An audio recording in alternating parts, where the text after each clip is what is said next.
Alright, welcome to the final episode of this DuckTales 2 LP. Combination Secret Area / Final Boss Area Ending episode.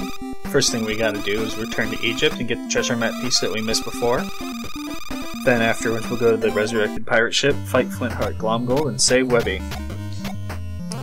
Treasure map piece is actually available pretty early in the level, so we're not going to be in Egypt for very long. All we gotta do is get down there, solve the puzzle, and grab it. Gonna skip over Hank because he doesn't have anything good to say to us this time. We are on a mission. Drop down through the fake sand pit and talk to Hank. Hank gives you the combination to the treasure door up ahead. There's a ton of ways to take these 4 sets of 2 numbers, but I'll demonstrate what the password means exactly. Just got a platform across the pit. This is, yeah, probably the only tricky one of these in the game. Okay, basically he says, say 1 is 3, that means hit 1 3 times. 3 is 2, hit 3 twice, 4 is 1, 4 once, and 2 is 4. Hit it 4 times. Then you've opened the door and you grab the treasure map piece. Congratulations, we found all 7. Hank's gonna put them together for us. Such a good little nephew Hank is. And it leads, surprisingly, to the castle in Scotland. I actually kind of like this development because it kind of implies that that castle might be an ancient McDuck castle, and that the sorcerer boss within might be the, like the revenant of an ancient McDuck. This level has some of the harder platforming sections in the game. It's quick, and any given really tough platforming section is going to take you to the end really quickly. We're going to take the earliest and easiest one. It's just falling platforms over a pit.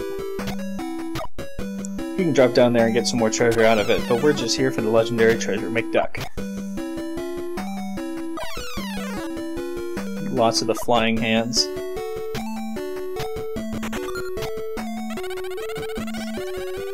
The music here is so weird for what the level is.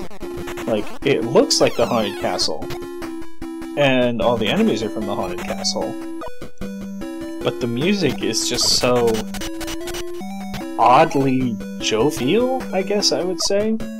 It's like just short of like carnival music almost. And it's in this kind of sickly green version of the Haunted Castle you've been to before, and it doesn't fit, but that kind of makes it unsettling in its own right. So it kind of works and kind of doesn't at the same time. And even in the depths of Scotland, crabs still exist. Here we fight the sorcerer again, but this time he only has one attack that functions very differently. He throws a blast at about head level that turns you into a frog.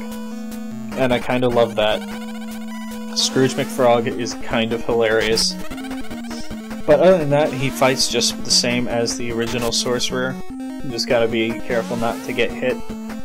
It's easier to do so when you're trying to attack him. And he goes down in 5 hits like any other boss. Love the top hat on the frog. Oh, that's great. I wish you could croak as Scrooge McFrog. And there we have it, the legendary treasure of McDuck. It's a coin with a duck face on it. It's worth a lot of money though, so that really contributes to your end score. Now we're going to flash forward through the shop onto the pirate ship. Here we go. All the fun things that were on the pirate ship are sort of shut off now. We can't go back through the normal pirate ship level. We gotta come over here, that was blocked off earlier. Get up to where Flintheart is keeping Webby. I like the new music.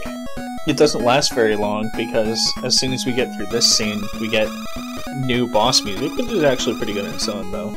But I wish this music had a little more time to shine. It's kind of fun and, you know, fast-paced, sort of gets you going. Flintheart has some sort of device that lets him turn into goop and stretch his legs out at you. Unfortunately, he's a really underwhelming final boss. You basically have to try to get hit by him. Yeah, I somehow managed. and you defeated him. Nothing to it. It's really underwhelming. The D-1000, some sort of device he had.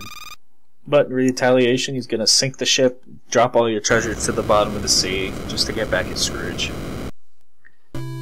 We do manage to escape with Webby, and everybody's safe. Overall, I'm a really big fan of this game. It's a pretty simple platformer, but it really is a lot of fun, and it works really well in its simplicity. It's sort of that Mega Man area that Capcom was in, just something that controls well and works well, and then you just design nice levels around that, and you've got yourself a really solid game. I think some of the secrets could have been slightly less arcane, like invisible passages all over the place gets a little old, but once you know to start looking for them, you'll find them eventually. But yeah, I mean, it's a really solid platformer. It gives you the rules, it gives you the things that you can do, and it just tells you to go for it. There's a lot of secrets to discover. It's rewarding to learn how to play the game. So yeah, overall, I really dig this game. It's a favorite from my childhood. I highly recommend you check it out on your own. Thanks y'all for watching. I had a lot of fun revisiting this game. I hope y'all appreciated it too.